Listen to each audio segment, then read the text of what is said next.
Hello everyone. Welcome to this tour with Untapped Cities. My name is George Fry and I'm one of the interns and I will be doing videography for you all today. Our tour guide's name is Justin Rivers. He has done a few virtual lectures before, so you may be familiar with him if you're an insider. He will be taking us around the various parts of Brooklyn. Currently we are in Fort Greene Park, atop the hill, right adjacent to the Fort Greene Visitors Center. And we should be starting momentarily. Thank you so much for joining us. That I know and love, and faces that I newly love, and faces that are new. So just really delighted. And one of the great things about teaching Whitman is that he stresses community. So I actually want to stress it amongst us as well. So if everyone doesn't mind introducing themselves and saying a few words about why Whitman, like why do this? Why are you here? My students better have a good answer to that. And maybe we can start down here. Hi there. I'm Rosalie. I have the insiders thing, so I was looking for things to do. I don't really know a lot about Walt Whitman, but I grew up in Philadelphia and we have a Walt Whitman bridge, so I think that just I was like, yes, Walt Whitman. Okay, great. Rosalie, welcome. And what a great reason to take a tour that you don't know about the subject, which is awesome. And I know the next person here, Wendy. I'm Wendy Lamb, and I know Walt Whitman generally, but I really wanted to hear Karen talk about it. Karen, excuse me, and talk about it, because I know she's such a passionate expert. Thank you. So good to see you, Wendy. It's I'm glad you're lovely. here. Hi, I'm Hey. Diana, also an insider, so that's how I found it. I like walking tours in general, so I try to go to as many as I can, but I did do the virtual one that you hosted. Oh my God. Wow. And it was lovely though. So, Really? yeah. Oh, jeez. I look back at that and think, that's too many things to juggle. Okay. And your name again is Diana. So nice to meet you in person. Hi, I'm Rosalind. I go to NYU, so I took one of Karen's classes, and we had a whole unit about Walt Whitman and his poems, and it really resonated with me, so I definitely wanted to see a more holistic aspect of him and his presence in the community, so I'm happy to be here. So great. And I get to meet Rosalind after I'm not meeting her a whole semester and another semester going by. So it's really just like a thrill to see people. And here is Kwang. Hey, Kwang. Thank you, Professor.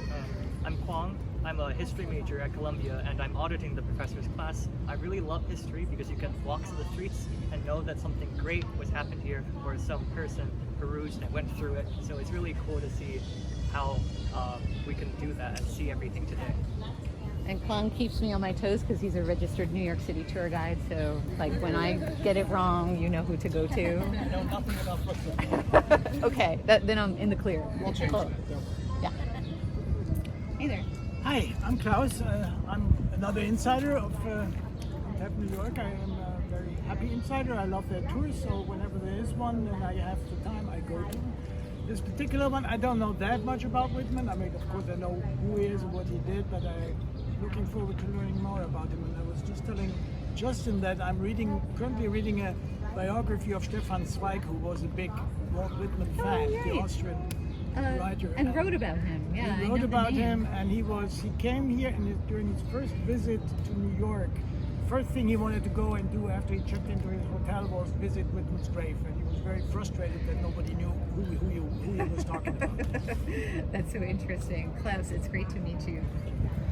Hi, I'm Sophia, and I am in your class right now, so that's how I knew about it. But also, as I've said in class, I just moved to the city, and fortunately and unfortunately, a lot of the people I know here have been here for a really long time, so I haven't had the chance to explore much. I just kind of been led around, and I thought this would be a really nice chance to actually see the city and Brooklyn in a place I haven't ever been, and learn something.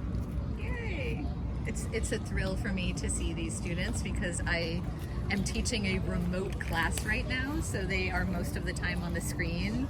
And I mean, if you look at our faces, we're like in love, right? Like you're seeing people three-dimensional. It's just like such a different thing. So it's great to see you, Sophia. I'm Kat. I'm also in Karen's class right now, so I'm really enjoying the class. I'm really loving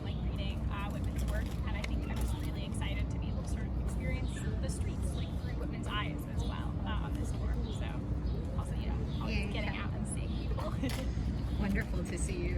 Wonderful to see you in person. My name's Carmen. I'm also in Karen's class and I'm having a blast.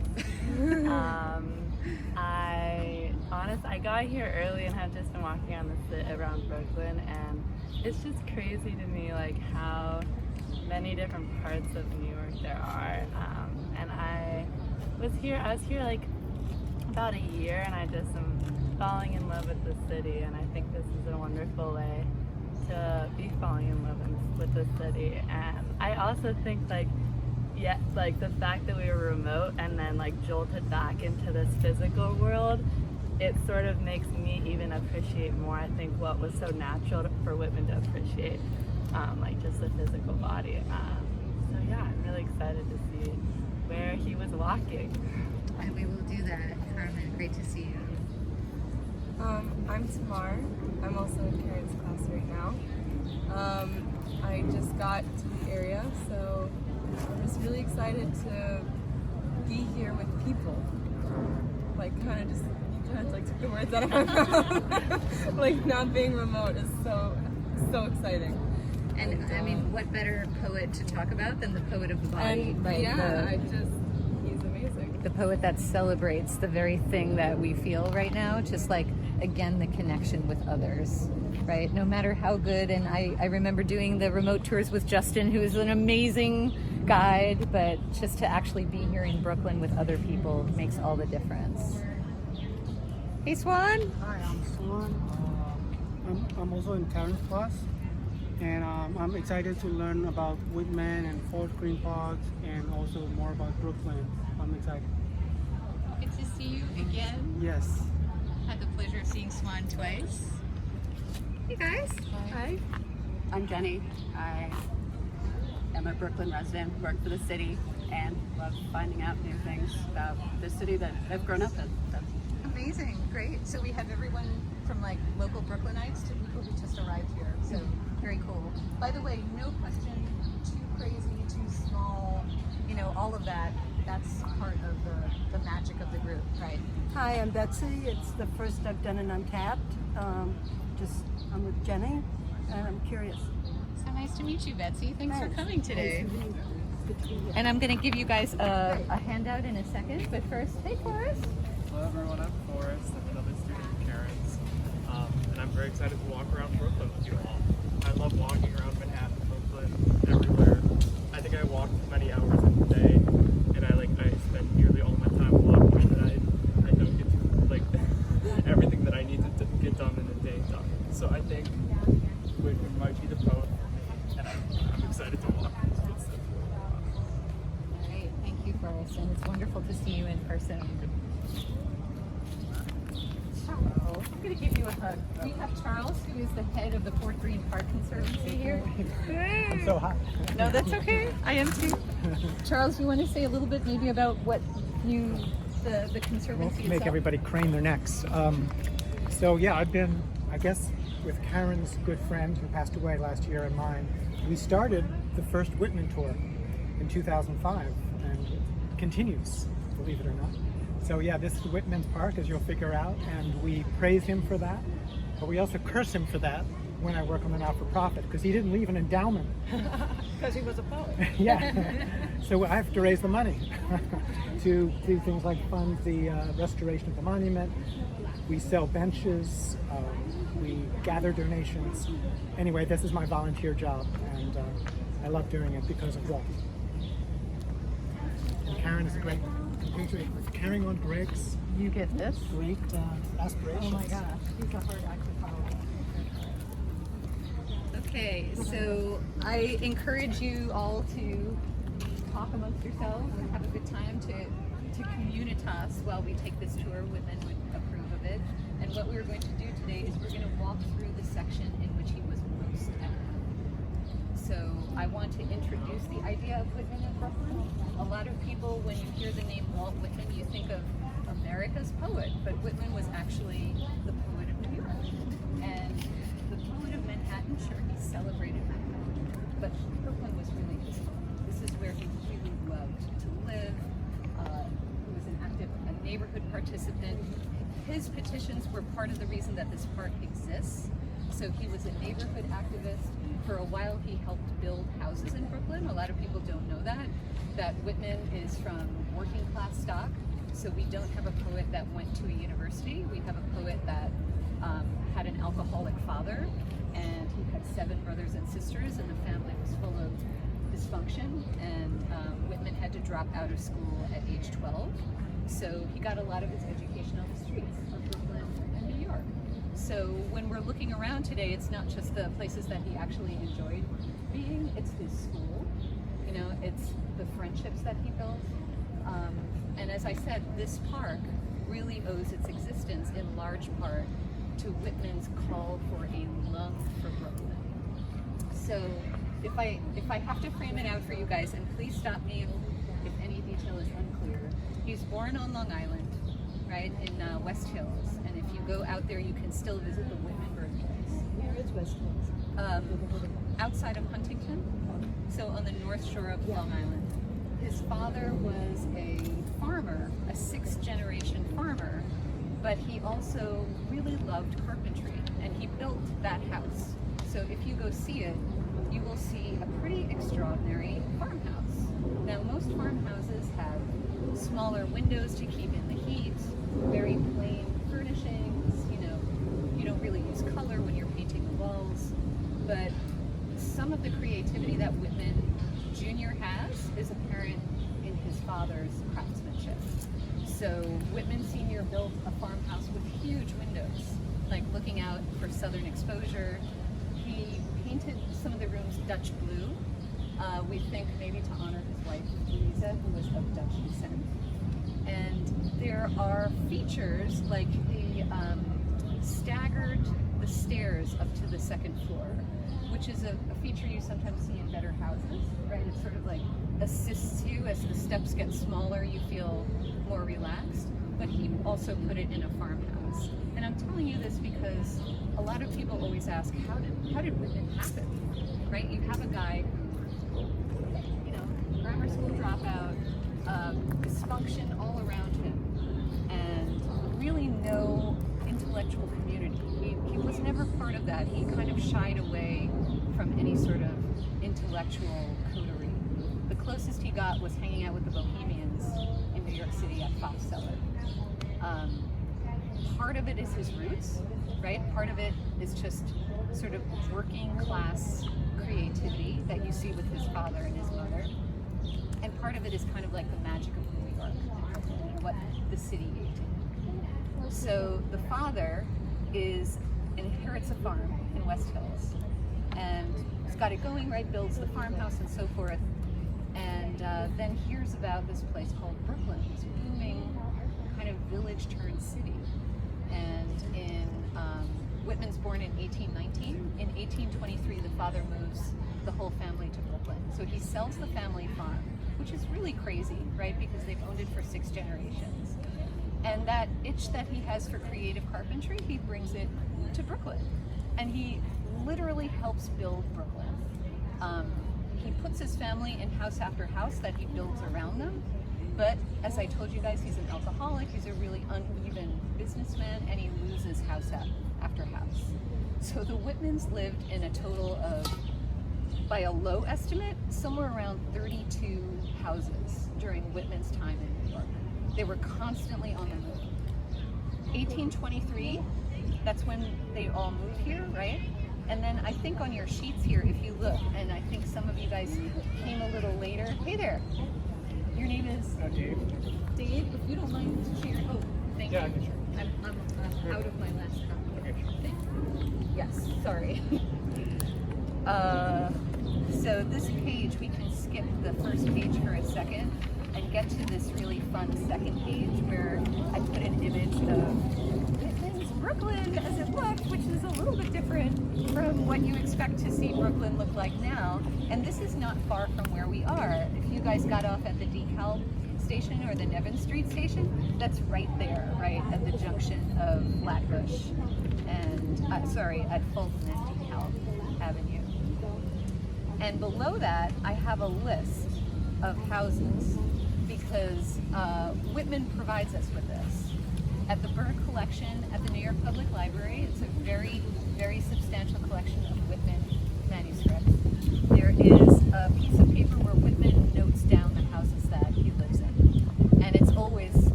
So I transcribed it for you here so you can see 1823. He's living at Front Street, really near the Brooklyn Ferry. So if you have that Brooklyn Ferry, that beautiful Fulton Ferry landing in mind, you know, sort of the cradle of Brooklyn, really, the site of the first ferry, the really where everything starts in terms of settlement, white settlement, that's where he starts too. And all of these other addresses, right? 1824 Cranberry Street, 1825 Johnson Street, Adams Street, Tillery Street, Henry Street. I know my Brooklynites will know this, but these are all kind of in Brooklyn Heights or near the ferry landing or near the part of Brooklyn we now call Dumbo. So they're all kind of like squeezed up over there in the part of Brooklyn that is closest to the city. And it's the more moneyed neighborhoods, it's kind of the better neighborhoods, the first neighborhoods to be developed. Is anyone familiar with Brooklyn Heights, for instance?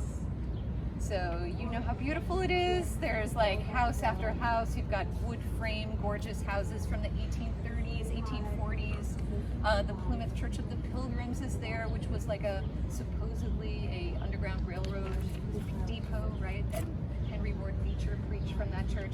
So a lot of history in that upper western part of Brooklyn. And that's where the Whitmans were until, as you see, 1833.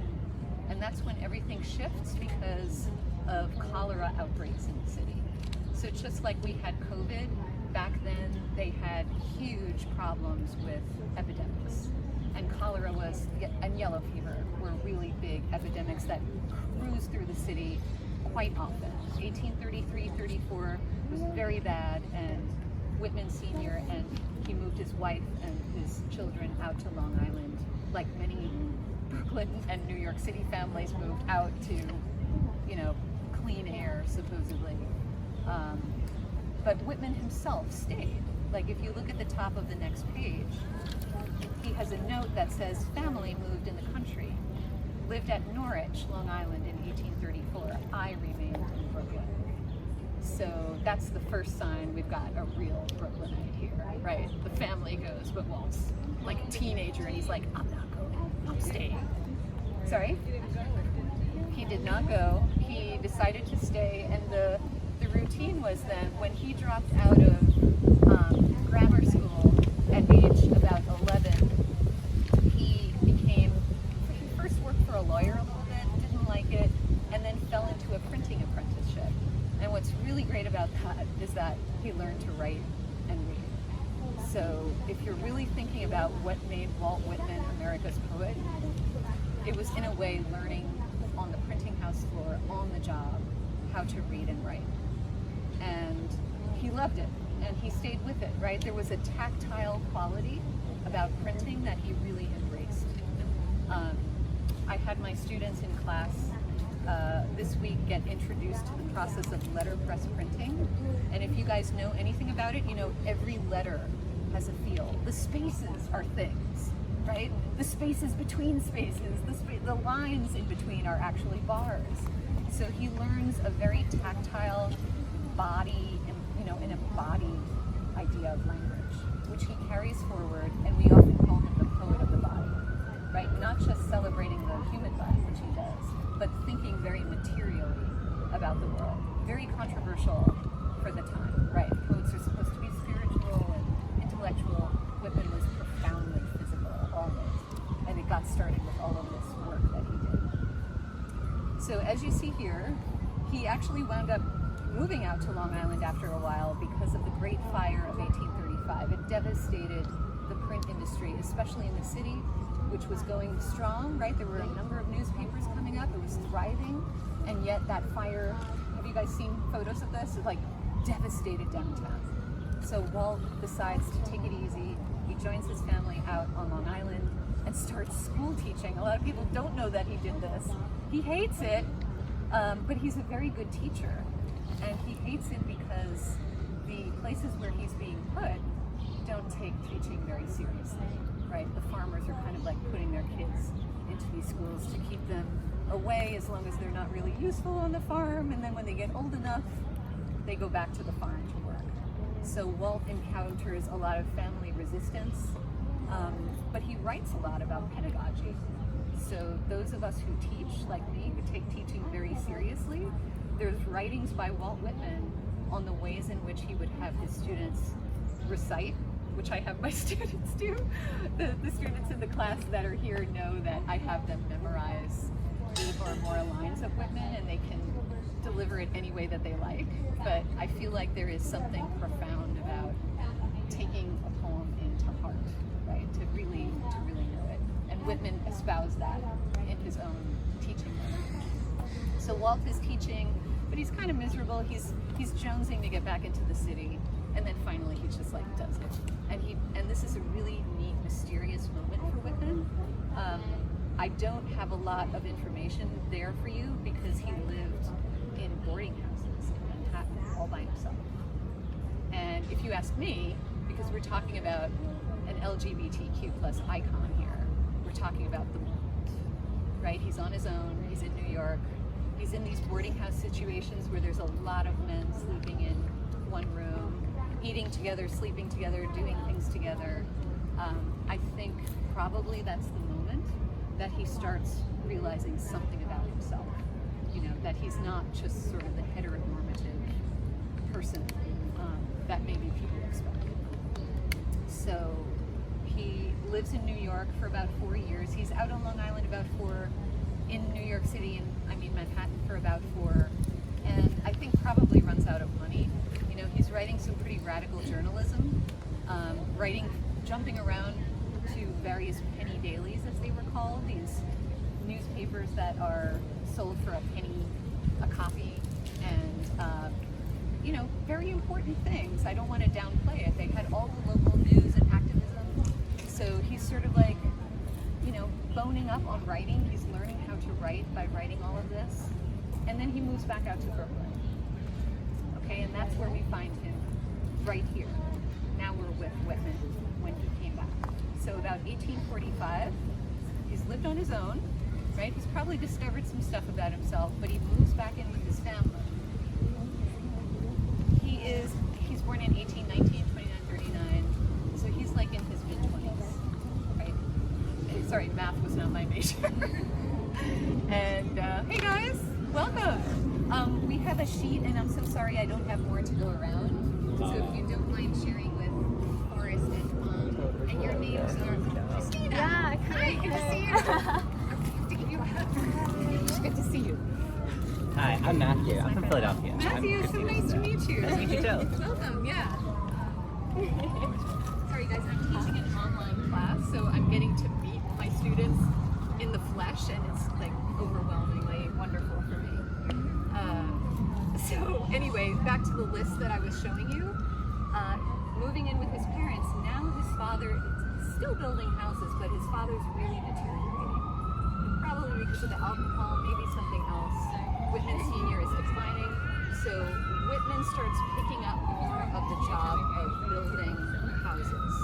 He is still writing journalism, and as I said with Fort Greene Park, where we are, he actually writes about Fort Greene Park, and again says, the city is booming, there's a lot of development, we need a lung for Brooklyn. We need, I mean, look at us. Like, can you imagine if this park would not be here? Like, we'd be bumping each other and, you know, honks and everything, but the park provides this amazing solitude, and Whitman knew this. And actually the grass blades here, I think, may well have been those leaves of grass that inspired the book itself, his seminal book of poetry. 1846 to 48, he's the editor of the Brooklyn Daily Eagle. By the way, it still is a newspaper, and it's a fantastic local paper. If you live in Brooklyn, or if you love Brooklyn, check out the Eagle, and there's amazing reporters like Lori Krogan, who are very Whitman-centric, report on things that we're trying to do. Are any of these trees that old? Charles, do you know? On the palm trees on the far side. Oh, really? About 150. Wow. So close to this time. Thank you, guys. This one looks so huge, too. One can imagine. So 1848, he gets fired from the Brooklyn Daily Eagle for increasing increasingly radical politics. He doesn't jive with the newspaper there, and he kind of gets off the map. He goes down to New Orleans with his brother, his favorite brother, for 3 months. We think he may have his first real affair with a man down there, partly because he's titled this collection of homoerotic love songs, Live Oak with Moss. And a live oak tree, if you guys have seen it, they don't grow here. The only place that he would have seen a live oak tree is down in New Orleans when he went down there. So perhaps some sort of affair with Whitman at that time. Comes back here, again, is under the wire. You can't really pick up on him. He's building houses. He's kind of thinking about doing Leaves of Grass, and then lo and behold, 1855, he produces this crazy book, right, called Leaves of Grass. No author's name on the title, on the cover, not on the title page, not on the spine.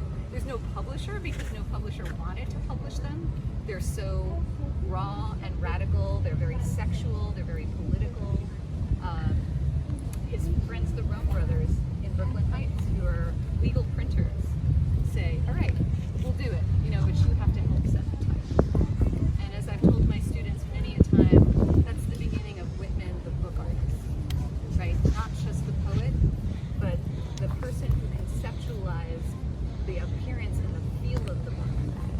So if you are reading Whitman in a modern, like from my humble photocopies, we are missing out on a whole aspect that he really wanted you to have, which is he printed the book and designed the book and made the book feel a certain way to add to your experience. It's as high-tech as you could have gotten at that moment, right? To make reading an experience.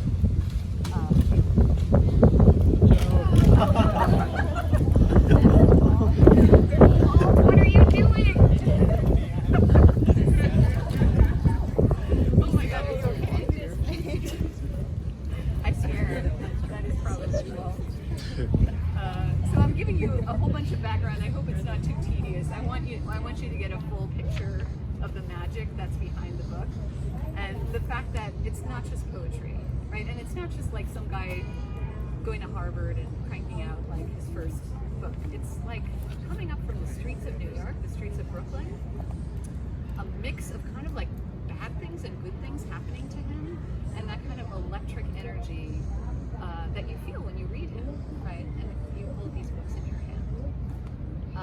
So these places that we're going to walk, including this park, have that resonance for me. When I walk here, I think of how Whitman kind of generated creativity from these spaces, not from the places that we usually think of. And our goal today, guys, if you stick it out, because it's hot, is 99 Ryerson Street, Brooklyn. I already told you guys that there were over 30 residences of the Whitmans because they were bouncing around all the time.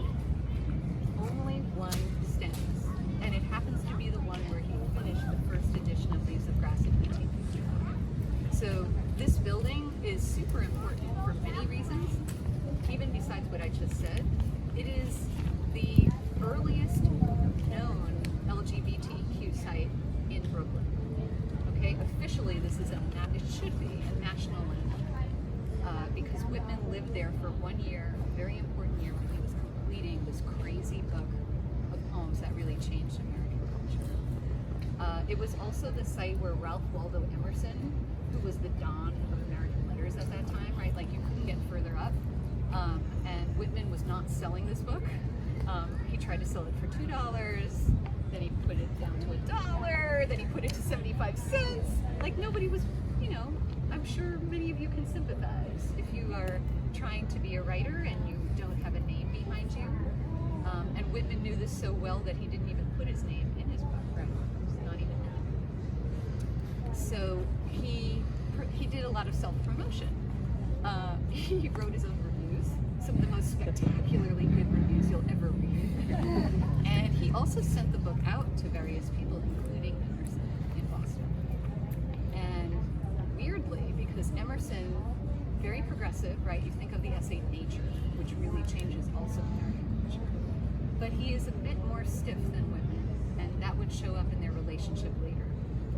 But when he gets the book in 1855, in July, he writes immediately what some people have called the most important letter in American literary history, where he says, "I greet you at the beginning of a great career." And he has no idea who Whitman is. He actually comes to Brooklyn.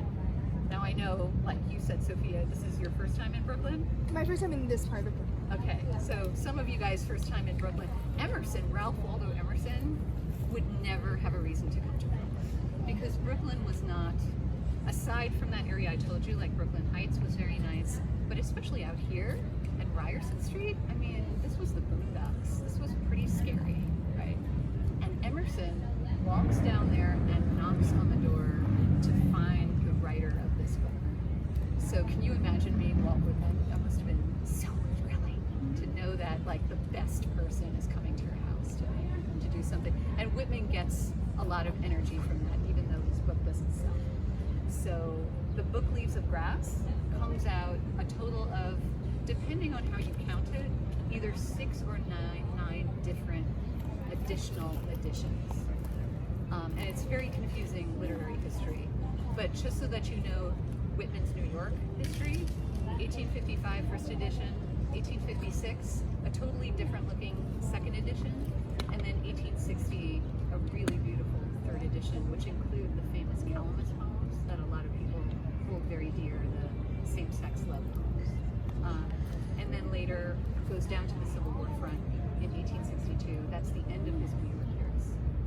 So he goes down to volunteer. He doesn't want to fight. He becomes, you know, again, maybe you don't want to use the word nurse. I've been schooled on that, as my students know. But he's helping with operations. He's writing letters for soldiers, you know, who are incapacitated. He's bringing ice cream cones, last requests, with this big haversack that we just saw this week. Rosalie, right? About how many were in each of these editions? Are there any of the stores left? Who has them? And can you still buy a new copy that is still has the Such a good question. I feel like I want my students to answer. Does anyone remember? The first edition was in, was in 1844. 55, sorry, yes. Okay. And that edition had the ellipses in Song of Myself, but he would publish the last edition, the Depth-Fed edition, in 1892. Right. In your edition, Professor, the first edition and the last edition are collated together, but the rest of the editions can be found online in the Walt Whitman archive. In the Library of Congress, the Feynman collection that we saw yesterday also has a lot of the collections, including 2 first editions, if I remember correctly from yesterday. That's right. Yes. Okay, I'm giving up my job. I'm gonna Yes, that's exactly right. And Rosalie, to address, like, we think he printed with the Roan brothers, Tom and Andrew, who became such good friends of his. So this printing job that they did together bonded them for life. And they probably printed about 795 copies. But right now, about, I think, 187 survive. And a lot of them are in New York. Like, for instance, Columbia University has 3. The Berg collection at NYPL, I think, has 6 or 7. The Morgan has a number 2. So they are, does anyone want to take a guess? How much would you have to shell out for a first edition of 1855? You want to just guess? $1 million. Well, thank you for overestimating, Walt. That never happens. About 300,000, depending on the shape of the book. So these are American treasures, both culturally and financially, right? They're really worth a lot. And that's actually what is fascinating about working on Whitman materials, because he is very hot in terms of collectability, and there is always a grab for the manuscripts that wind up out there. I work for a Whitman collector who happens to be probably the biggest Whitman collector in the world, and kind of advising on buying. So that's one of the most awesome things that I can imagine doing, which is just like to see the stuff that's coming in before it disappears into private archives. Because remember this, guys, we have access to the public stuff, right? But if somebody buys it, unless they're very generous, that's not seen. So the difficulty with working on any poet in terms of primary sources is the accessibility issue. And this collector I work with happens to be super generous, but doesn't always happen. So let's see. All right, I want to bring us back to Brooklyn for a second. I've given you a lot of background here, so you have a framework for thinking about Whitman in Brooklyn. So he's here from 1823 when he's just about 4 years old until his early 40s in 1862 when he leaves really for good. He goes down to the Civil War front. And in that space, he's moving all the time, right? Whether by his father or by himself. He's a restless poet. He's not anchored. And maybe some of that Wanderlust comes out in the poetry. He does not travel a lot, right? Like he only goes down to New Orleans those first 42 years. That's his only big trip. He goes to Boston. But his poetry is expansive, right? It sounds like he's been everywhere. And maybe part of it is that internal wandering in Brooklyn and in New York. Okay, so that's I guess the intro to his life. I want to move us around, obviously, before we all fall asleep here, although it's so nice now, getting a little cooler. And I wanted to talk a little bit about Fort Greene Park itself. So I'm sure you looked at the Doric column, this very imposing thing behind you. This is built by McKim, Reed, and White, and my Columbia students will know those three names because the Uptown Columbia campus was also built by McKim, Mead, and White. Very close to the time, this is 1908, Columbia is a little bit earlier, like 1895, something like that. So McKim, Mead, and White, a premier architecture firm that many years after Whitman is commissioned to build finally this monument to the prison ship martyrs. So that story goes back to the Revolution. In 1776, there are people living here in Brooklyn, right? And they are fighting against the British. And you could either call it the Battle of Brooklyn or the Battle of Long Island. It's the same thing. And we lose. So the British decide to take their prisoners on these prison ships that are docked in Wallabout Bay. And in the winter, if we would be doing this, I could like point you to it. But Wallabout Bay is like over here, and the Brooklyn Navy Yard is right around it. The conditions are horrific on these ships. So the thing that sticks in everybody's memory is that these people, all they had to do to get off these prison ships was declare their allegiance to Britain. But these, we think about 12,000 people said no. We are American, we are going to suffer for being American. So if you go in, and we don't have really time for this, but on a repeat visit, or if you need to use the bathroom, there's a sign up inside the visitor center that has the names of, I think, most of the 12,000 or so people that died as a result of the martyrdom of these people that were put on the prison ships. This story really stuck in Whitman's memory. He was very interested in history, especially local history, and wrote a lot about it.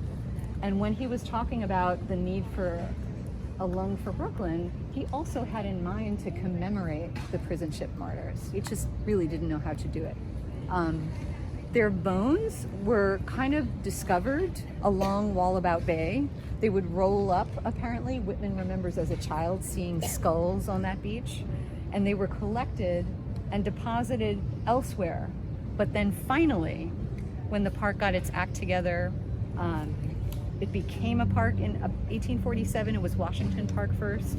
And then about 20 years later, Olmsted and Vokes, the same guys who did Central Park, were asked to landscape this park. And then it took till 1908 to actually commemorate them and put them in a tomb. I'll show you the door of that tomb. So, as I said, the park itself has this connection with Whitman just because of the history and what he wanted to commemorate. So I thought, for starters, guys, we would just walk around. We can walk past there. Sometimes, and Charles knows this, sometimes there's a park ranger that actually opens up the door so you can look in there. They used to have an elevator. Isn't that cool? That would go to the very top. But I think even the elevator shaft has been removed, right? There's like nothing like that. I think there's a tiny ladder if anybody would dare to do it. But it's very cool because this is one of Brooklyn's highest spots, and then of course you have this, you know, imposing tall Doric column commemorating those martyrs. So I'm going to ask you guys to pick up and move. I'm sorry to have you sit so long. Any questions before we go? All right, why don't we hit This tomb thing, it like has all the skulls and stuff. You know what? The actual tomb, I think, doesn't have a whole lot of the bones in it. Oh no! Because something happened, and I know Greg knew a lot about it, but there were only like a few bones, right? Fragments. Right. Lots of fragments. Right. It's like sand. The pieces, right? Exactly. Yeah. There are 13 slate coffins that are about the size of that picnic table. They're big coffins. Have you been in there? Yeah. You were. I remember Greg saying you weren't allowed to go in there unless you were related to somebody who was buried there. Well, we went in because there was a color guard. That's so cool. Permission to be there by the city. Wow. Yeah. I would love to get in You there. have to have a color guard because it's a national. Right. Oh my gosh. Okay. All right. Let's move forward, guys.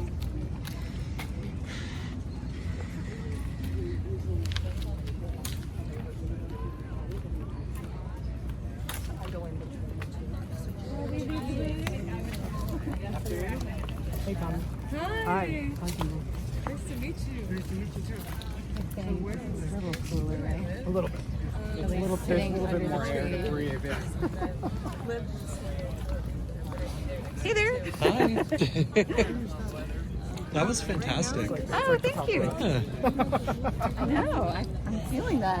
I wish I took your class. Aw. I know I always say that about Yeah. Karen. I wish I were a student so I could take Karen's class. But I feel like we're getting that experience.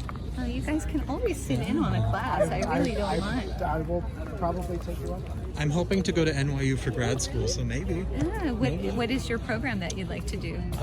Journalism. Very cool. Thank you. I think I'm going to just show them the plaque on this side. This feels very Coit Tower-esque. I know. A little It bit. is quite masculine. Yeah, yeah.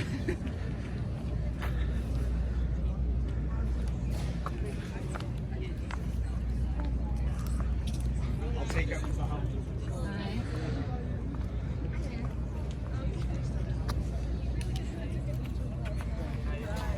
All right, guys, you can come up if you like. I just wanted to show you the plaque that commemorates everything. And as it says here, in memory of the 11,500 patriotic American sailors and soldiers who endured untold suffering and died on the British prison ships anchored in Wallabout during the Revolutionary War, 1776 to 1782. Their remains lie buried in the crypt at the base of this monument, which was dedicated on November 14, 1908. The plaque was affixed by the Society of Old Brooklynites on June the 1st, 1960. That was the only club that Whitman ever joined, and that was the reason that I joined the Society of Old Brooklynites. I was born in Brooklyn too, so when they asked me, I was like, well, if Whitman joined, I guess I could join. But they do a lot of the honorary services around here. All right, we're gonna check out the crypt, so we'll just walk to and go down the stairs on the other side.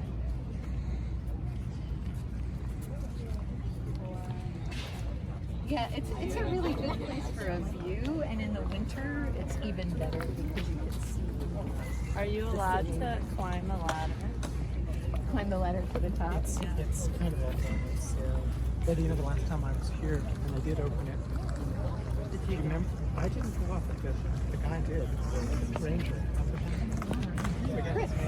Can you see the view? Is there, can you see? He's so daring. Yeah, he said he had never gone up before, so I egged him on. Otherwise, it felt like I mean, you know, just to say you did it. I know. It's actually probably not that high. It's just. I really love these. So You're in terrified. I have a rope tied around my belly. And... So guys, how was your summer? Are you a New Yorker or a Brooklyn? Yeah. So much from Alabama. Oh, that's right. You're the Alabamans. I don't know if I think Yeah. I'm kind of honored that You today every time because you have no accent. do I know? I definitely do sound like New English. I think if you're speaking to me, you'll hear it. I can't say like sounds, they sound the same. I can't say pen and like I say them the same. You know, I will say that I think that the South has the most egalitarian and democratic because yo is like non-gendered, right? Like New York is you guys. Yeah. And even though I like to think of it as neutral, I'm not sure it is. I love it. It's a great word. I went to the University of Virginia, so they're a little softer with the accent. Yes, that makes sense. I've had people like out me as Southerners because I say y'all. I think I was at like a club meeting and I was like in, strangers and I said, oh, how are y'all? And they said that I sounded too fluent when I said it. Oh, that's funny. It's a little I think New Yorkers also say people do say it. I do say it. Right. I feel like if I say it, it sounds like super confident. Y'all. Yeah, I know I say it. I don't know. I think y'all should say it is the best. Guys, I am pausing us here because it's actually a really interesting photo shot, right? Like it's, you really see the column in its best light right here, shining in the sun. And you can take a really interesting photo. This is the door to the crypt. So again, as I was just talking with Charles about this, you are not allowed to go into the crypt unless you can prove ancestry with one of the prison ship martyrs. Or there's a color guard here. That's how. Well, Charles, can you tell us what you saw when you were in there? So yeah, this. So when it was built originally, this was built into an earth hill, and the steps were on both sides. So the roof of the crypt is actually now under the steps. So this little promontory is the entranceway, and you walk in the length of this, then you go down some more steps, and there are catacombs on two sides, and there's 13 lead coffins that are huge, oversized coffins, and the lead apparently is like this thick. And one of those coffins contains a skeleton. The rest are just remnants of pieces of bones. And the skeleton is the farmer who had the original crypt that you mentioned down by the Navy Yard. Right. And he kept that crypt for years and years and years. And when he died, the only thing he said is, I hope I get buried with the martyrs. So they honored him. So that's the way somebody can actually come from that family that still exists. And Greg and I were actually inside once when someone followed us in, because the color guard was here and it was open for some ceremony, and the lady identified herself as from that family. So they have to notify the family, and she came and paid homage. So anyway, the one really remarkable thing about the roof is, if you ever been to the Oyster Bar in Grand Central, it's the Quastavino tiles. Oh, so nice. Yeah. This has Quastavino tile roof, and the catacombs is underneath it. So it's actually pretty remarkable. And I keep campaigning to get the park to open it, like once a year, maybe on Veterans It would be Day great. or It would be Memorial great. Day. But it's so expensive. One of the things the Conservancy did is we put that door on. That door was gone, and there was a metal sheet that they had to unweld every time you went in. They had to get a park welder, unweld it, then you would go in and then he would re-weld it. This door actually has a hinge and a lock, and I don't know if it was the original door or they made a replica of it, but it was sitting in some park, storage area. So we had it re-bronzed when we put it there. And I don't know whether it'll happen in my lifetime. Parks Department works very, very slowly, but it would be great to have this opened, I agree. Well, we don't usually equate New York with Revolutionary War history. You just don't think about that. But we have some serious treasures here. The largest Revolutionary War site in the country. In the country? Yes. Okay, I didn't know that. where they're buried, yeah. The tomb, 12,000 patriots, they say. The pieces, their bodies are in there. Right. And if you guys would come here on your own, would you know what this is? No. Like, it's a mystery object, right? So parts of New York, I mean, this is what makes New York exciting and great too, right? Like you have unsolved mysteries like this, but also what makes New York exciting and great are people like Charles who are making the parks department kind of get their butts in here about letting people in there, because that is a really exciting thing. Well, I will, if I can just say one more thing. Yeah, sure. So I'm now not the chair anymore. I've resigned from being chair for 15 years. But one of my last acts as chair was to raise over $10 million. So this whole corridor of the park is going to be redone to really commemorate the tomb better. There will be signage. Some of these trees will be redesigned and moved. And there's going to be more trees planted, so don't worry about trees. But the homage that we were talking about will be much easier because it'll be noticed. Can we applaud Charles for that? That is awesome. What a going away present. Thank you for doing that. And while we are talking about bodies, actually, if you guys have your sheets, I think it's number 2 after course. Oh, we have a poem to read. That's why I gave you the old school handouts, because I thought, why not read poetry in the park? But before we do that, if you could just look at it has an image to it, the number 2 Brooklyn Hospital Center, which is over here, right? Like, is it over there? Right over there. That's really the diagonal thing of this walkway. So the reason that I have this on the sheet is because as I was telling you guys, Whitman was very interested in the body, right? Not just as an aesthetic object, but actually medically.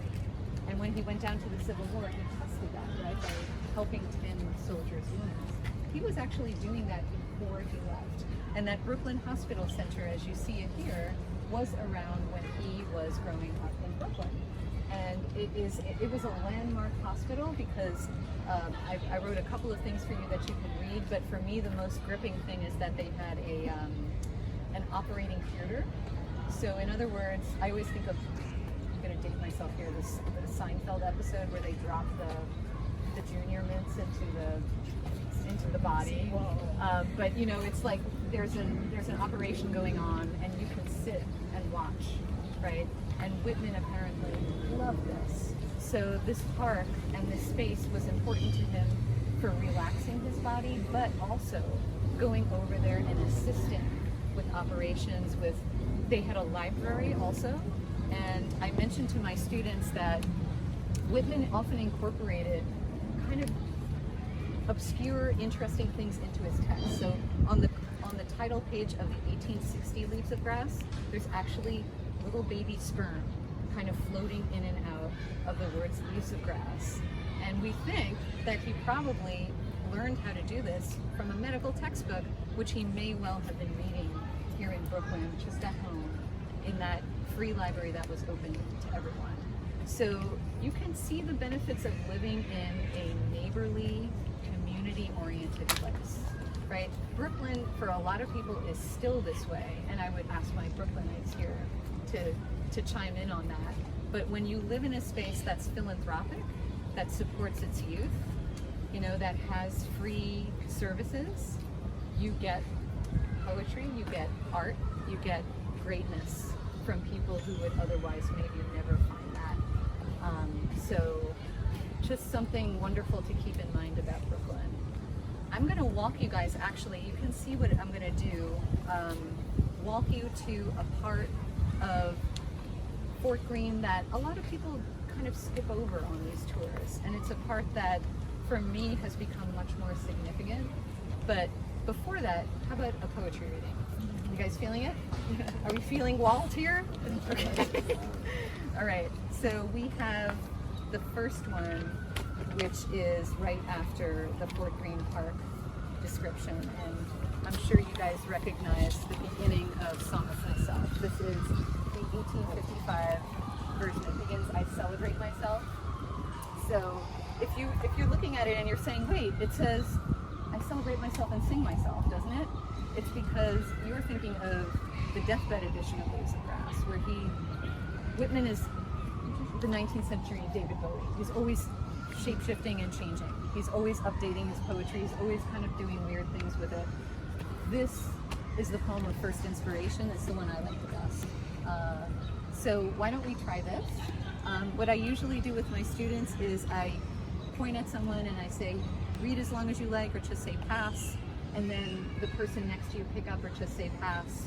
So a fluid reading of this passage, okay?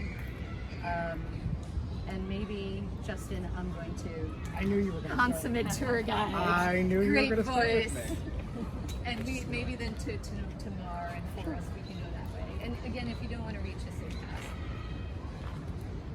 I celebrate myself and what I assume you shall assume, for every atom belonging to me as good belongs to you.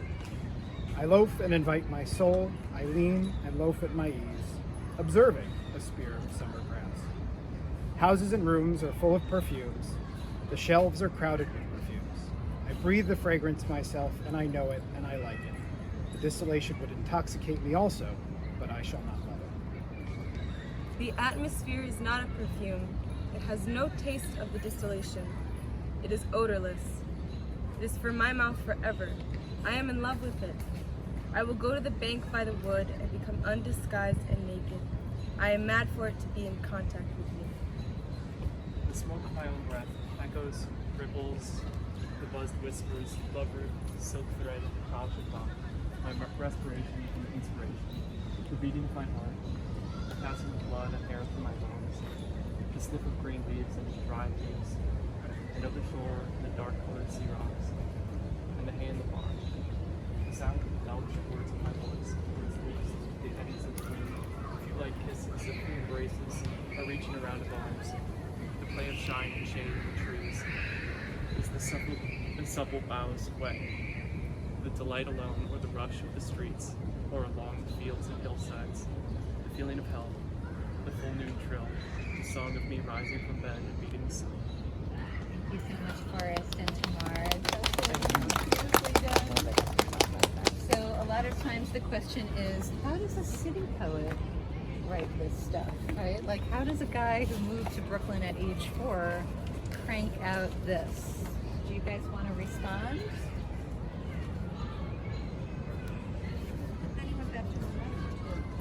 Sorry? He did go back to Long Island. He did go back to Long Island. Exactly. You don't know where he was in the book. We know he was here. So Brooklyn gives you water and all kinds of things. Agreed. I would totally agree with you with that. Like, here we are. It kind of matches the space, right? I loaf and invite my soul. When I was walking up the park, I saw plenty of people really loafing. I was jealous. Really loafing, yeah. Right? Like suntan. I mean, you know, a lot of people, I think, mistake the word urban for meaning non-green, right? New York is pretty green, right? We put parks in central locations all the time. And this park really feeds the soul in a big way. I think that this park actually probably enabled some of that green natural energy that you feel here. I really love the last line that Forrest, you read so beautifully, the feeling of health, the full noon trill, the song of me rising from bed and meeting the sun. You know, in an era that health was not a given, right, where epidemics ran rampant, to actually feel good in the morning and get up and feel that energy is awesome, right? So no matter where you live, city or country, it's just like gorgeous energy and America's wake-up call, right? A call to consciousness as far as poetry goes. We have another passage to read about the hospital, but why don't we walk a little bit and kind of change it up? And yeah, enjoy the, it's cooler, right? It actually cooled off a little, so enjoy. We're gonna head down this way.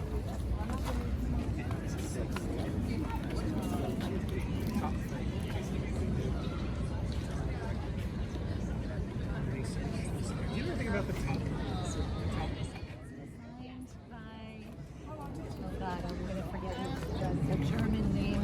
also designed those eagles. Was it Adolf Feynman? Adolf Feynman? Yes. Yeah. Adolf Feynman was the McKim and White sculptor of choice. That he's any McKim and White building in the city has an Adolf Feynman somewhere common. Interesting. I did not know. Yeah, totally. He also designed the Buffalo 57. Another question that came up is Dave was also in Philadelphia. It's really about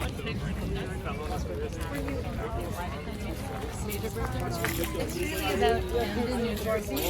That's where you can still visit his the house that he lived in for like the last 10 years of his life. And People that did like, I'm like, all right, well, it's not like I stayed up you know, it is to know what was going on at the time. It's a very split city. Yeah. You were kind of British, like at some point. Oh yeah, and there were a lot of, this was a British occupied city from the very beginning of the revolution, and the people who didn't like it got out of Dodge.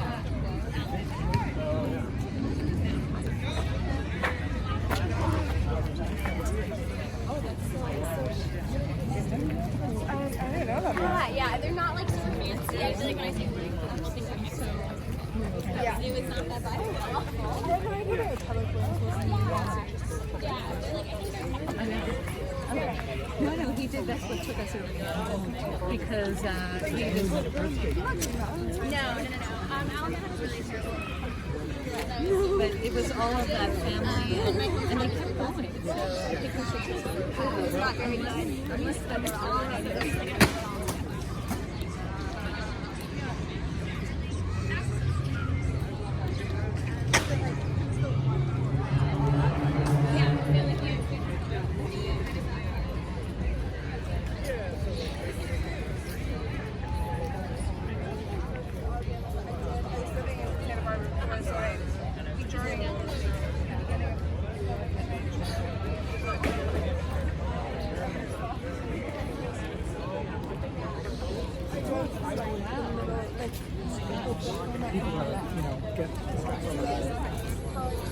Well, it is, such a perfect way to commemorate them.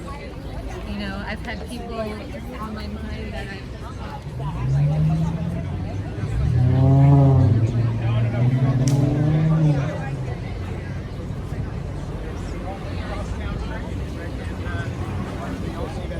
Oh, it's the only that doesn't go to Manhattan.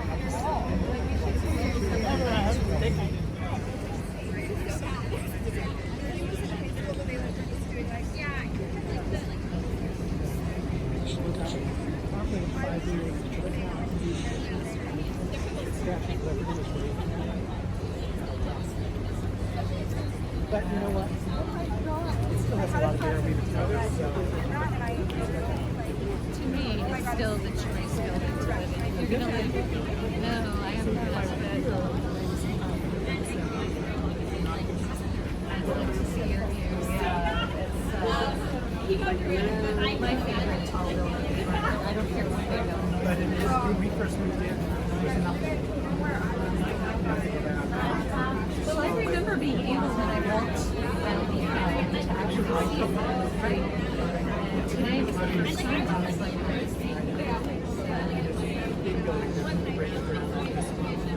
It's about 5 years to get there. But it would be a story.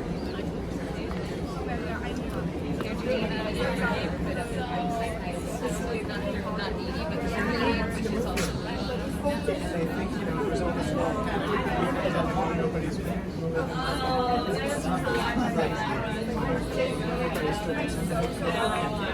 increasingly we need to live in these places, especially if the arts are not where we want them to be.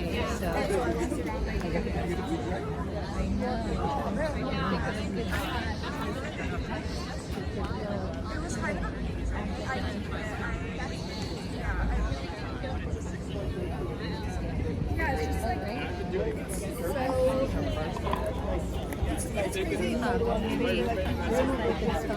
shall we go? Yeah.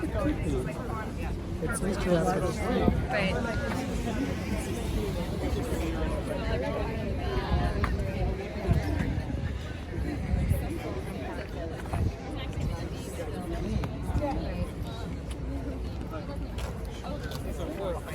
Oh, look at that. It says Walt Whitman on that thing. I don't even know what that is. Yeah. Okay, guys, so this is St. Edward, which we've just walked north of Fort Greene Park. And as I say in the tour, in some ways this is like its own kind of Main Street USA. You have the building that we passed, the new building is called Stonewall House, and it is a senior center for LGBTQ plus elders. They have a theater in there. It's really an amazing place. So you have that. You have this incredible church, but look at it. If you look on Google Maps for this church, it is not there. It has become such an erasure. This is St. Edward St. Michael's Church, and I don't remember the last time it was open. Do you, Charles? Like, right, I see like the pastor's house, but the church itself, as you see, like the windows have been broken into, but it's a spectacular building, right? And look around you, you have a tiny library. This is a Carnegie Library, built also in 1908, just like the tower that we saw at the top, the Doric column. It's the Walt Whitman Library. You see it has the name of it on a flag right there at the door. And I'm not sure what these blue things are. Maybe this is like a place you pick up your books. It's outdoor space for like COVID-friendly library. Oh, okay, so they deliver your books. They expanded Wi-Fi out. Oh, neat. Okay. And, you know, Walt Whitman gets his name here. You have an incredible school here as well. There's actually two schools in there. There's a charter school and there's a really awesome neighborhood school. For a project I've been working on with Carl Hancock, we have a community garden here. That's fantastic. We have two big housing development side projects. We have the Ingersoll houses on the side, and we have the Walt Whitman houses on the side, named because Walt Whitman lived on Portland Avenue, which is the next street over right before he left for the Civil War. So, you know, Whitman is kind of present here, and there's a really interesting energy here. But in the same way, this is kind of a community space. It's also fallen between the cracks. You know, you can see that by the way that it is kept up here. There is a heart in this community that has not been recognized. So I actually wanted to bring people into this space because I think people don't normally come in here and see the beauty that is here. There are reasons to come in here and celebrate what this community is trying to do. The story of the Ingersoll and Walt Whitman housing complex is that this was once a very vibrant African American community. There was a vaudeville theater, there was a big jail, there was a lot of shanty towns a little further down, and Charles I know knows this, there was Irish shanty towns. Fort Greene was like a mix of different populations, really like a New York mix. And everything got flattened in the 1940s, and they put up the housing complexes. So that kind of erasure of history is a very difficult thing. I think the community has tried to build from there, but as you probably know, if you've lived here for a while, New York is the saga of this, right? People knocking everything down, flattening, trying to erase history, and then people kind of trying to build up from the ground again. So a little bit of sympathy and just like a moment of respect for a place that's tried to reboot itself from a total flattening. And I think it's beautiful. We're going to be doing a project in early August called What Is It Then Between Us? Carl Hancock Rux, who is a performance artist, and Karin Coonrod, who runs a theater company called Compagnia de Columbari, which is going to be place-based here. So I will, for anyone who's interested in seeing it and participating, it's really for the community, but you know, the expression is for everyone. I'm happy to spread the word if you just email me. I realize my name is nowhere on this thing. So if you need to reach me, you can always reach out to Justin. He knows how to get to me. And I'm so happy to, you know, connect you with anything that I've been talking about. And send us the info. We'll Oh, great. do something on it. Yeah, we're really excited about it. Yeah, sure. Okay, guys. So a look at St. Michael, St. Edward's Church. Again, these are things that need attention. This church is going nowhere very fast. Right? No one's here cording up everything, and it is beautiful. But it's a problem throughout Brooklyn of churches that aren't in use anymore. Right. So there's been questions about What do you do with the space, right? But there must be a way to use such a beautiful space. The problem is I was involved years ago. Very expensive. Yeah, because I they would need bet. a lot of work. They're not well insulated, so heating and cooling is hard. A lot of them are in real disrepair. But it's all through. Brooklyn particularly got tracks. Forget your name again. So it's not unusual. I live in Morningside Heights, and Jewish Theological Seminary and Union Theological Seminary have been unable to stabilize, so they sold to real estate developers. So right now in the middle of Union, there's a luxury condo going up there. Well, that's what Columbia did. Okay. And work.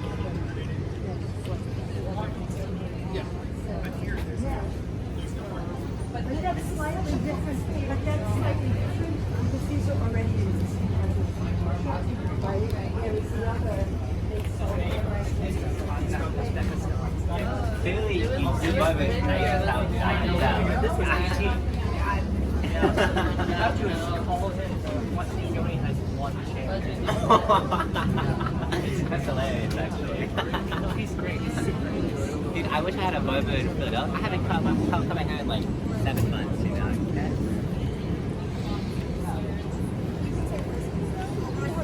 Hi, George.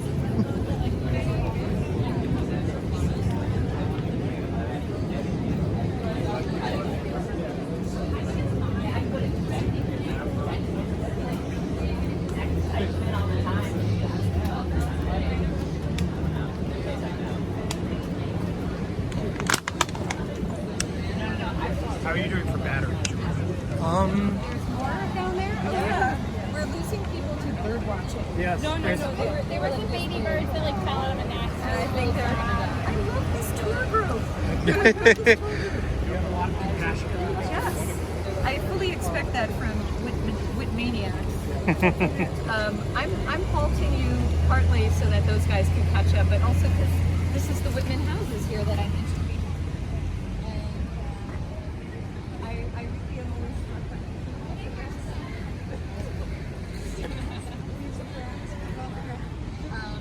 they're named after Walt because we're at North Portland Avenue. So Whitman, this was his last place that he lived in Brooklyn, up here. And this is where he was living when he heard about the Civil War. And that poem, When Lilacs Last in the Dooryard Bloom, is about lilac bushes that were growing outside of his residence when he was living here.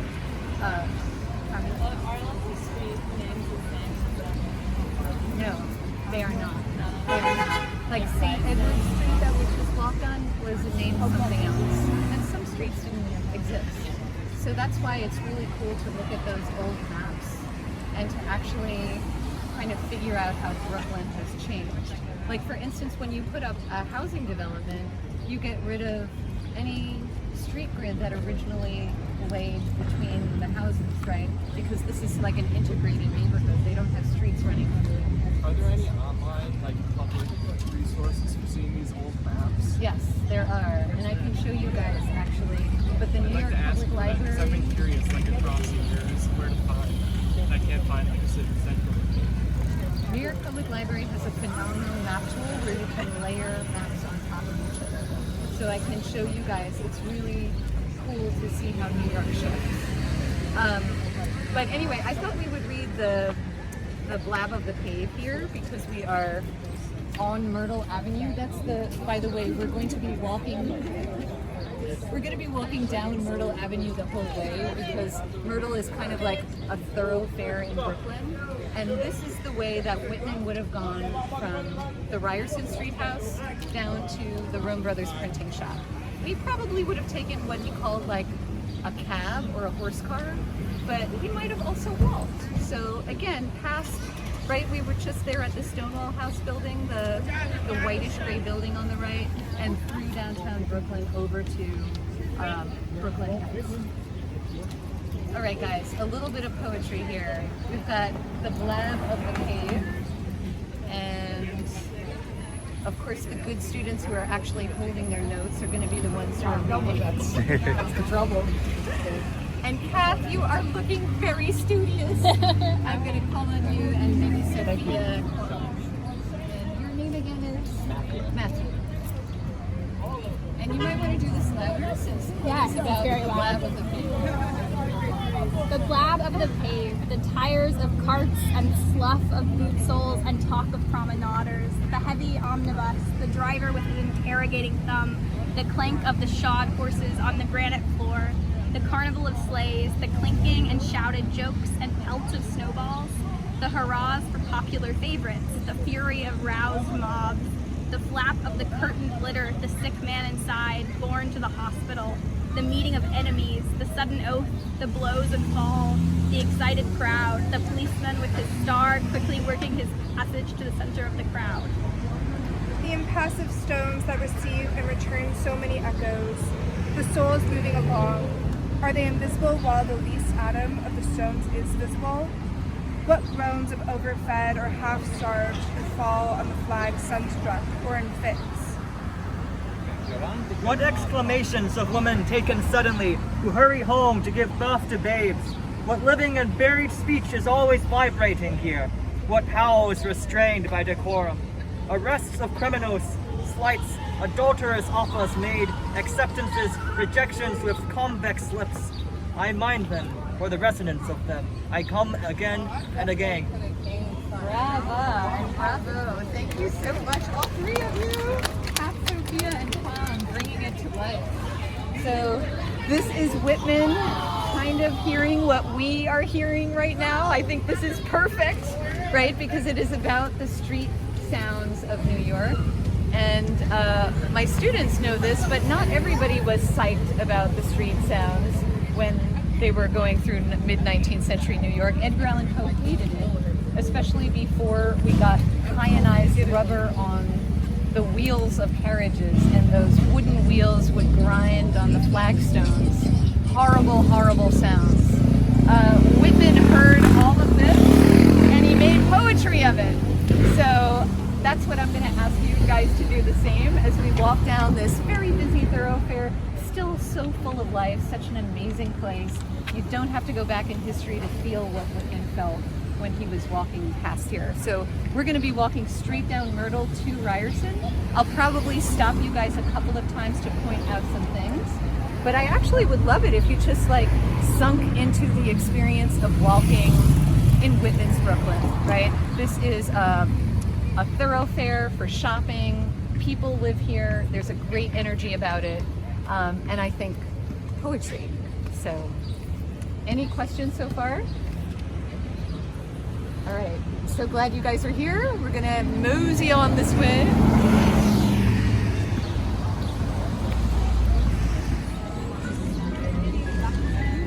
I don't think there were any birds on this stretch of road. It's the birds that make It's me the lose birds. everybody, isn't it? Yeah. The little chicks.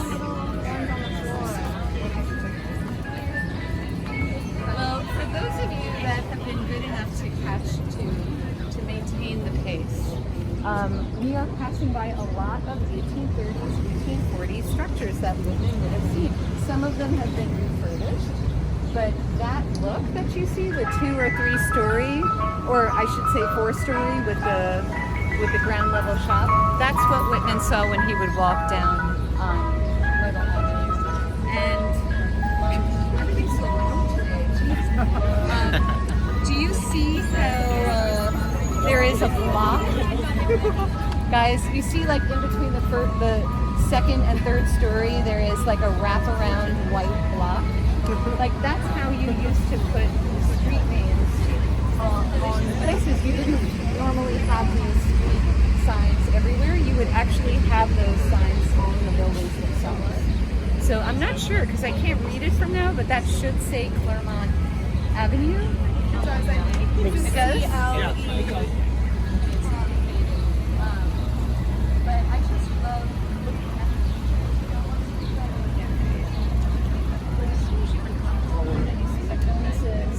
you see the construction of the buildings, you realize like you're in a really, you know, early to mid 19th century area of Brooklyn. I have you guys. All right. Yay! Are you ready for another poetry reading? Yes. And I should call attention, you know, it's really hard to see it, but the Brooklyn Navy Yard is over always to our north. And the Brooklyn Navy Yard stands out for many reasons in Whitman history. His brother, Jesse, his oldest brother, so Whitman was the second of 8 kids. His older brother was a real challenge. And Jesse for a while worked as a ship joiner in the Navy Yard. But later he started acting out in the Whitman house because he also lived at home like Walt did. And Walt had him confined to Brooklyn Lunatic Asylum. So when I talk about dysfunction, I mean it in the Whitman family. The Navy Yard was also a really cool pickup area for gay life in 19th century New York. And if you are interested in this topic, nobody writes about it better than Hugh Ryan, who wrote a book a couple of years ago called When Brooklyn Was Queer. And he talks about how the waterfront was basically like a series of really interesting pickup spots for people. And of course the Navy Yard was a big part of that as well. So Whitman writes a lot about going to the Navy Yard. I'm wondering what he did up there. I am looking at the page with number 3 at the top, the Main Street USA. And at the bottom you will see one of Whitman's famous catalogs. So this is also from Song of Myself.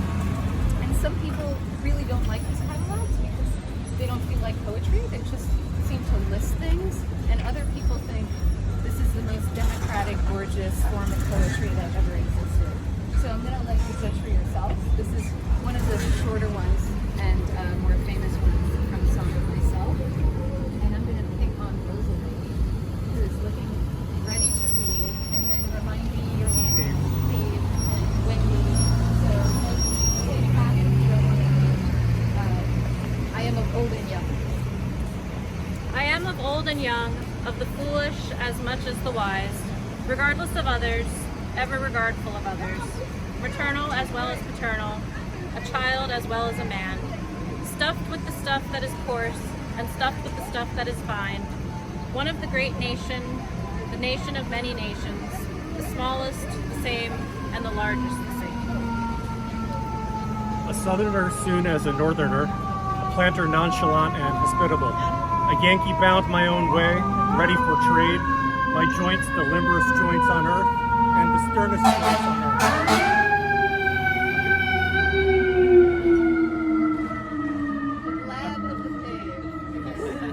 A Kentuckian walking the Vale of the Elkhorn in my deerskin leggings, a boatman over the lakes or bays or along coasts. Hoosier, a Badger, a Buckeye, a Louisianian, or Georgian, a poke easy from sandhills and pines. At home, I'm Canadian snowshoes or up in the bush or with fishermen off Newfoundland. At home in the fleet of ice boats, sailing with the rest and tacking. At home on the hills of Vermont or in the woods of Maine or the Texan ranch. Comrade of Californians. Comrade of free Northwesterners, loving their big proportions. Comrade of raftsmen and coalmen. Comrade of all who shake hands and welcome to trade and move. Rosalind? A learner with the simplest, a teacher of the thoughtfulest, a novice beginning experience of myriads of seasons, of every hue and trade and rank, of every caste and religion, not merely of the New World, but of Africa, Europe, or Asia, a wandering savage, a farmer, mechanic or artist, a gentleman, sailor, lover, or Quaker, a prisoner, fancy man, rowdy, lawyer, physician, or priest. Thank you so much, guys. Beautifully, beautifully done. So I want to ask about the effect of the catalog. Like, anyone want to come forth? Is it poetry? Yes. Wendy? It's thoughtfully done. It's not just listing. Okay, let's go to that. Wendy says it's thoughtfully done. Did you detect patterns in it? Or is it just random? Or you're saying that it's thoughtfully done. Where do you see, like, What he's describing, you know? At home in the fleet of sailing with the rest and tacking, and you know.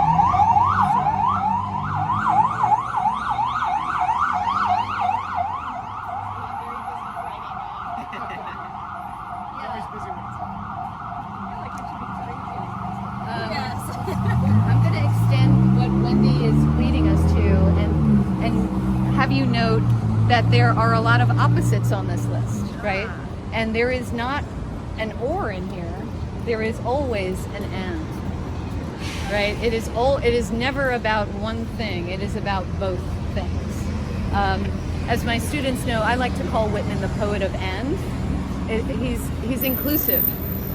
This can be a problem because he's trying to be everything, which is tricky, especially in this day and age.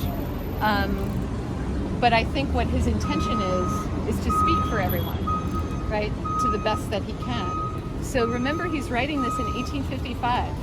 And one of the reasons I gravitated in my life towards this period is I've always felt it was akin to what we are going through. The divisions, right, the division of the country. The feeling of impending something, war, right? They could feel the Civil War coming on in the 1850s. The country was really disunited. It was a disunited states.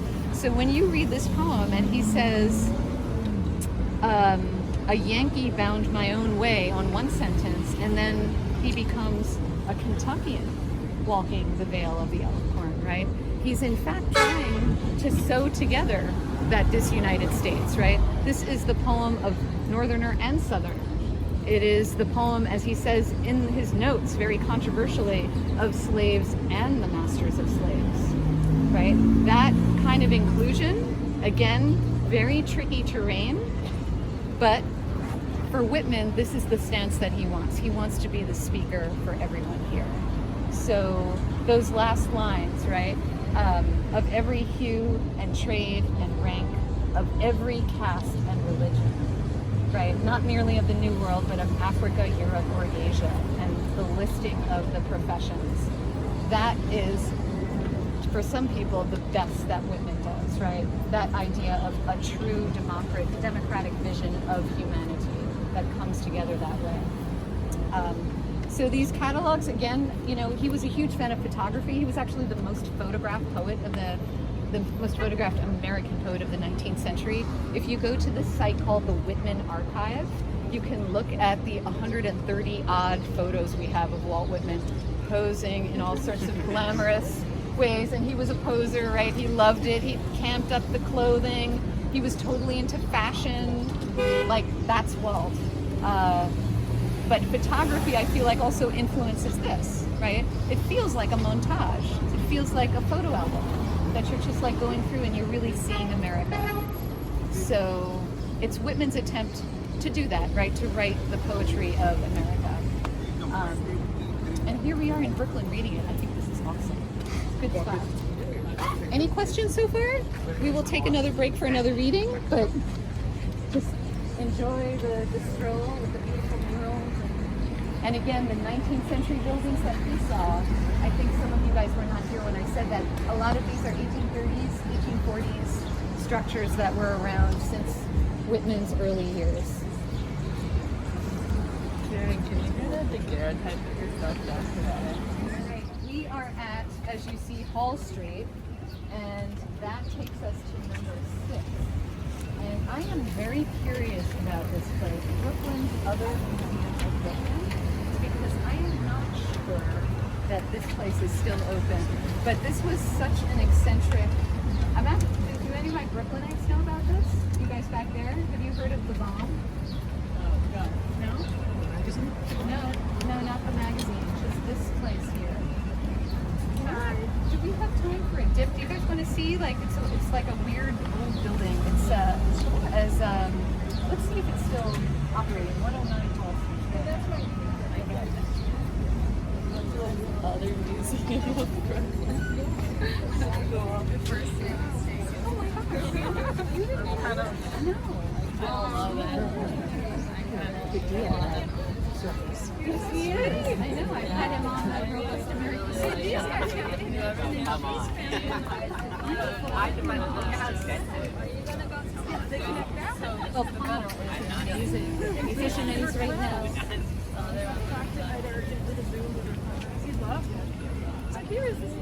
He's working on a setting of Whitman's Whispers of Heaven, which has been often set so far. You found in old Ireland or something. Right. Yeah, he wanted like an Ireland theme. There's a lot of awesome restaurants. And then you get to see a beautiful mess of it. Guys, we're gonna cross here. Yes. Klaus, and I want to just see if our guy is still here. It's been a long time since I moved here. 109.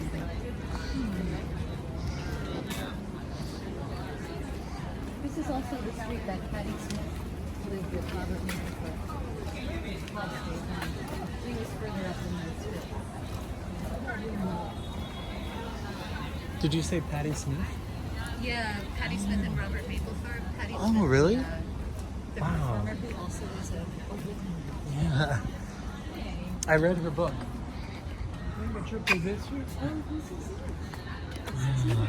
But all the signage is down. Oh my God. These are impressive windows.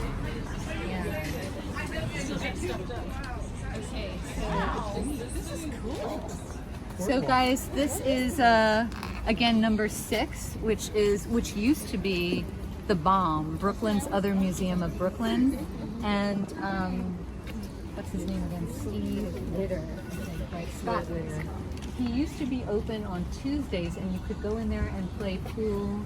And he collected, kind of like in Williamsburg, the city reliquary is. They, it's just like bits and bobs of New York that get thrown out by other people.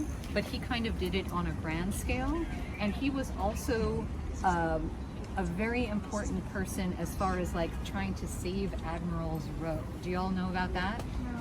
So the Navy Yard just recently kind of refurbished itself, and one of the things that was in question were this series of early 19th century houses called Admiral's Row, and they had been falling into themselves, right? They'd become very decrepit, and I used to walk my students down there, and we would take pictures through the chinks in the iron link chain to look at the houses.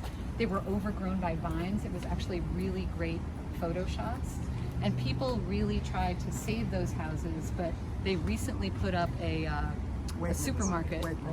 Right. So Klaus, you want to say a few words about it? Well, I think one building is still left, so Right. I don't know how much you can see of it. I never had the chance to get inside. I mean, I did the same what you did. I walked past it and shot through there. Right. And at one point, I came here by accident and just, was in the area, and I said, oh, let me go down and take a few more pictures. And I came there and they were tearing them down. Right. And it was just a weekend, I think, right? They just within 2-3 days, so that there was not much time for opposition forming or people, staging the protest. Right. They just took them down. Absolutely. Yeah. So it was, Horrible. a lot of people saw it as a real tragedy because there was a possibility of refurbishing these gorgeous, they were admirals' homes, right? So they had like elaborate features. And again, Scott was really, like, the last time I was here, this front yard was covered with signage about saving Admiral's Row. But as you see, I'm not sure he's there anymore, right? It looks like a lot of the objects d'art, including a toilet, I think, or whatever that is, are in the yard. And the signage is gone.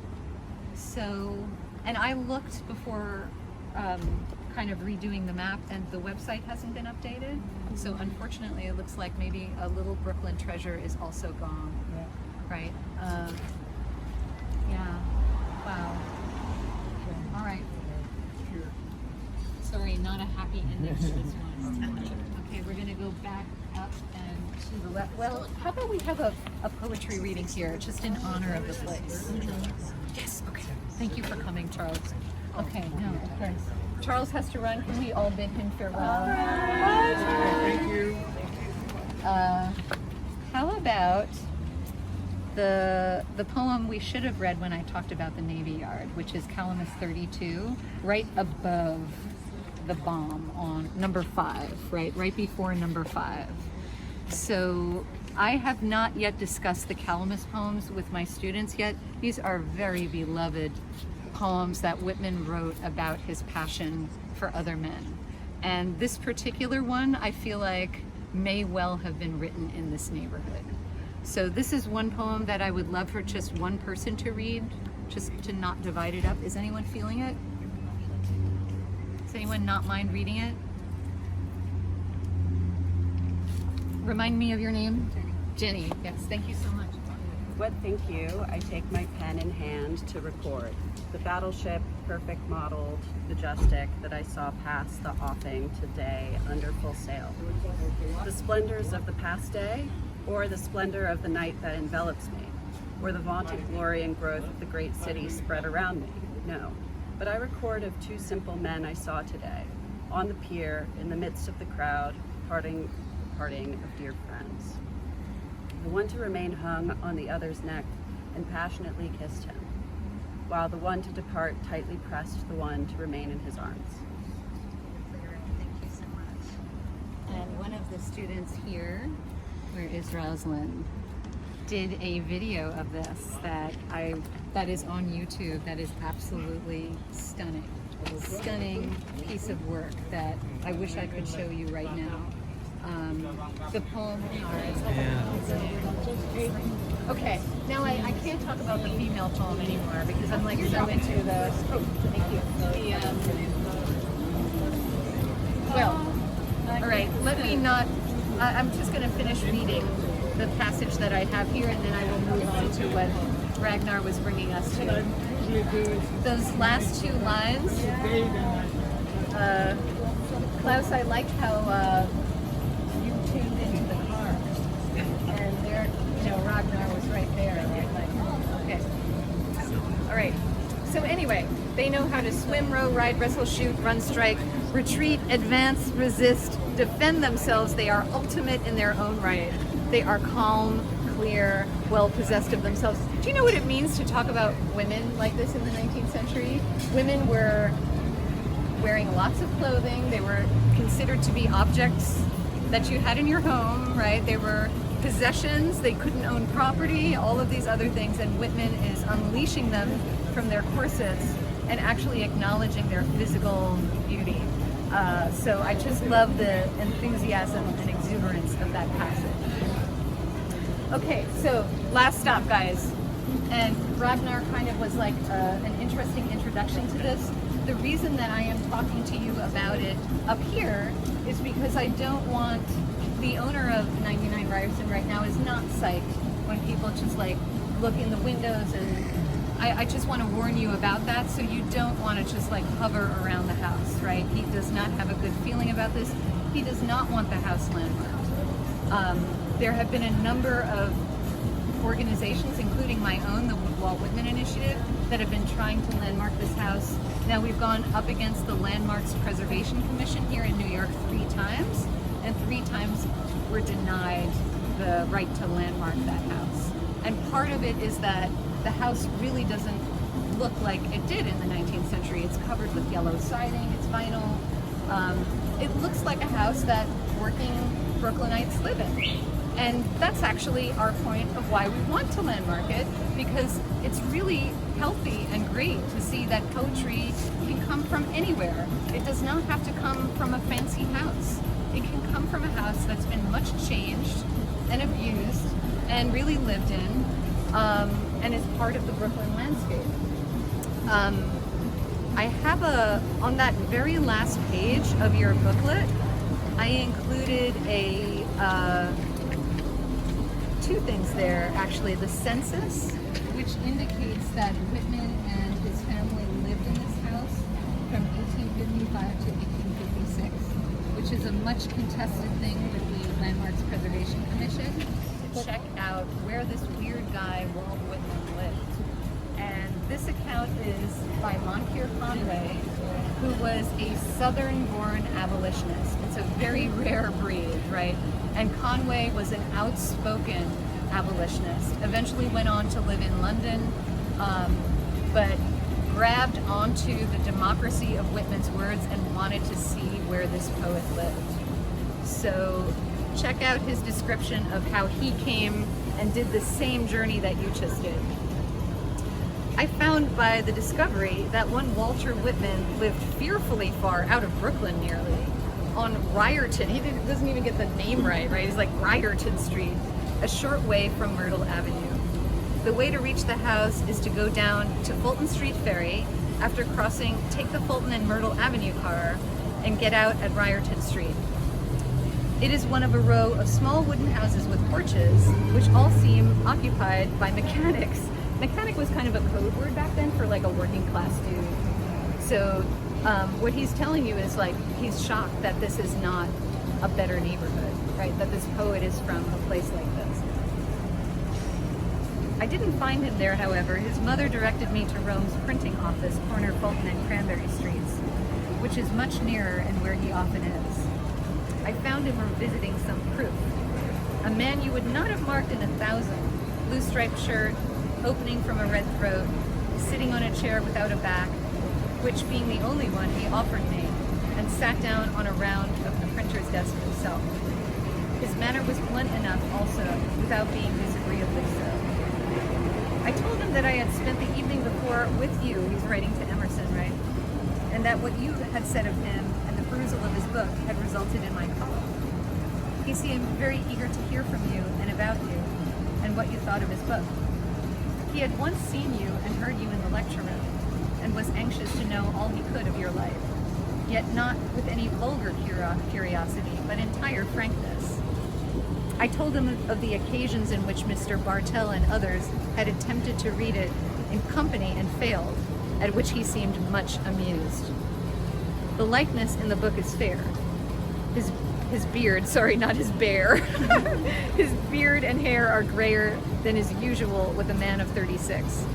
His face and eye are interesting, and his head rather narrow between the eyes, but a thick brow looks as if he might have absorbed much. He walked with me and crossed the ferry. He seemed hail fellow with every man he met, all apparently in the laboring class.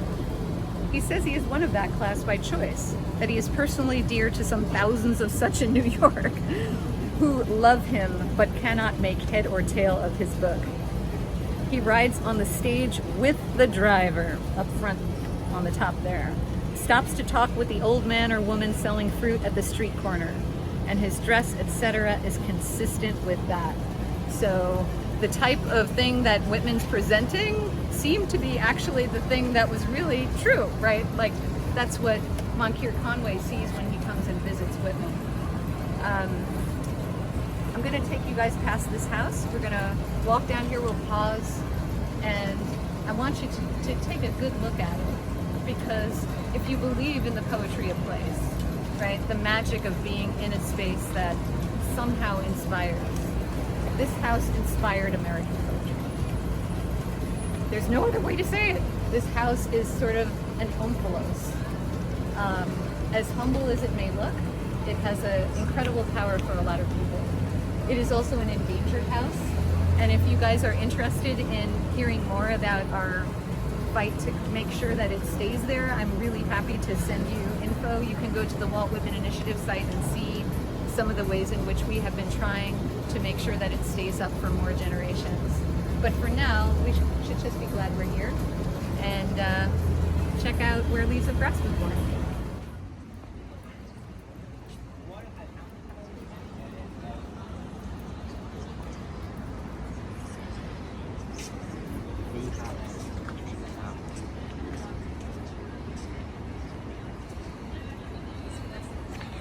This is 99 Ryerson. This is where Walt Whitman lived at one point of his life. Can't stay here for long, but it is certainly a part of Brooklyn's history. And we think that it still has the cornice, because you see how they put up a plastic piece at the top there to kind of like hide what probably is a deteriorating cornice at the top of the building. Kind of like that one right there, that's probably the part that's covered up. And you can still see the remnants of a porch that came over the main part of the house. Any thoughts?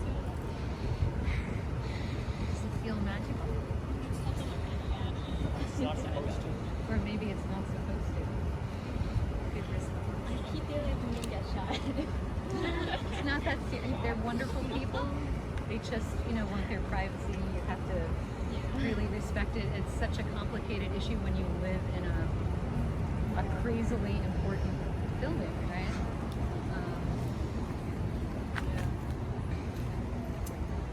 Anything else? Should we have our last poetry readings and then say goodbye? On that last page, or the second to last page, I guess, I actually have an image of us being in the house because the person who owned it before the people that are there, who's related to those people, they used to let us in to kind of feel the aura of the house. All right, last lines of Song of Myself. Klaus, do you want to get us started? Oh, sorry, I caught you, sorry. I'm a little hoarse. Oh, if you don't want to read, no worries. I do the first paragraph. Okay. Do I contradict myself? Very well then, I contradict myself. I am large, I contain multitudes. I concentrate toward them that are nigh. I wait on the door slab. Who has done his day's work and will soonest be through with his supper? Who wishes to walk with me? Will you speak before I am gone? Will you prove already too late? Okay. The spotted hawk swoops by and accuses me. He complains of my gab and loitering. I too am not a bit tame. I too am untranslatable. I sound my barbaric yacht over the roofs of the world. The last scud of day holds back for me. It flings my likeness after the rest, and true as any on the shadowed wilds, it coaxes me to the vapor and the dusk. I depart as air, I shake my white locks at the runaway sun. I effuse my flesh in eddies and drift it in lacy gyves. I bequeath myself to the dirt to grow from the grass I love. If you want me again, look for me under your boot soles. You will hardly know who I am or what I mean, but I shall be good health to you nevertheless, and filter and fiber your blood. Failing to fetch me at first, keep encouraged. Missing me one place, search another. I stop somewhere waiting for you. Beautiful. Thank you so much. Bravo. The missing period at the end there was intentional. Whitman had planned to put a period at the end of the poem, and then the type was so old that the period started slipping. And when he saw what it looked like without the period, he was like, I stopped somewhere waiting for you. Perfect. And he famously left it up, which is such an awesome way to end a poem you don't want to end, right? The poem ends with I, begins with I and ends with you, and kind of cycles forever. So you are in front of the house where he finished the poem, and I want to thank you guys for hanging out much longer than you needed to hear me rant and rave. You on the tour without a period? And the tour without a period, yes. To continued tours, to continued meetings. And if you all want any info on anything that we've done, or, of course I'll take questions now, but, I'm really happy to email anybody. I have a question regarding the photo here. Is that taken inside or right inside there? Somebody snuck it? No, we rang the doorbell and they let us in, and it was, for me, transformative to stand in that space. And you can see on this photo, I think it looks almost holy, right? Like, that's a little ephemeral, yeah. Actually, on the right there is Robin, he's the lead singer of Fleet Foxes. He was my student that year. And Greg Tupriano, who's on the left, who has passed away, who was a community activist. But we all kind of felt the glow of that. It's a shrine. You're so welcome, guys. Thank you, Thank you. You're so welcome. Oh my gosh, you are an amazing group. Thank you. Thank you so much for. Thank you, students and insiders, for coming today. Hope you enjoyed. Thank you, Karen, as always. Thank you, Jessica. Oh, of course. It was tremendous to be with Untapped Cities. Yes, thank you. It was great to do it. So, Have a good night, everybody. Good night. See you somewhere. Yes, for insiders, we have a tour of the Lighthouse Tender Lilac on Sunday at 11. The Lilac at Pier 25. It's this Sunday. Yes. Yeah, you're going to be there? Good, because my art installation's there.